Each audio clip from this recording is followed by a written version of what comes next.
This is Archontophoenix, cunninghamiana, king palm, also known as Seaforthia elegans. And when this is a palm that's used in California a bit. This is Hong Kong you're looking at right here. The first shot was Santa Barbara, and this is another location in California. One of the things I want you to notice, actually look right here, this has seeds hanging from the side. They're pretty showy, and this is a close-up of those seeds. They kind of have a reddish color to them.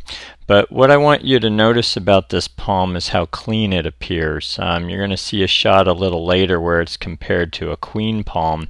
And one of the nice things about this is just its clean, upright appearance.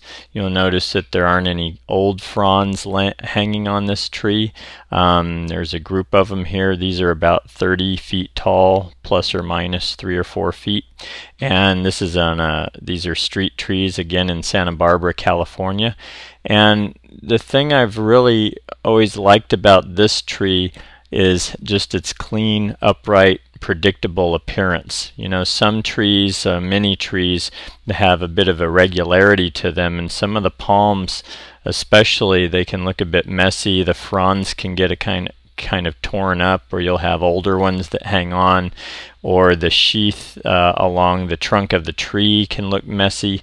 And this one doesn't have any of that. The old leaves, when they are done, which are 8 to 10 feet long typically on maturity, they shed cleanly. And also the way these flowers and seeds hang right below the bottom of the sheath along the trunk of the tree is very clean in appearance and is a nice accent to this tree. So these originate apparently from Australia in the rainforest there, and these do not like cold. Some varieties are a little more cold tolerant, but these are damaged if you get much below freezing, and especially around 25 degrees Fahrenheit, especially if it's a younger tree. So typically, at least in California, where we're seeing these is coastal California, and especially central and southern California is where I see these the most, but apparently they're used quite a bit in Australia as well, where they're native to.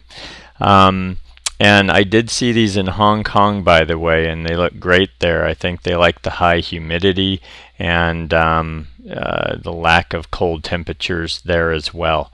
So as you can see here, for design, I think these are really great next to buildings. The general height of these upon maturity is 25 to 50 feet tall. The ones you saw there in Hong Kong at the beginning were probably around 25 to 30 feet tall, and these are 30 to 35 feet tall, I believe. So good scale, especially next to 2 to 3 story buildings. And again, just a very clean tree. The roots are not a problem like with most palm trees. These do not have a deep root system that causes any issues. There are no larger roots.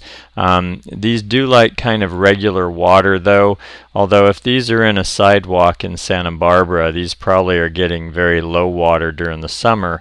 But that said, the temperatures here are not very high, so that's one of the ways it can tolerate prolonged periods without a whole lot of water once it's established.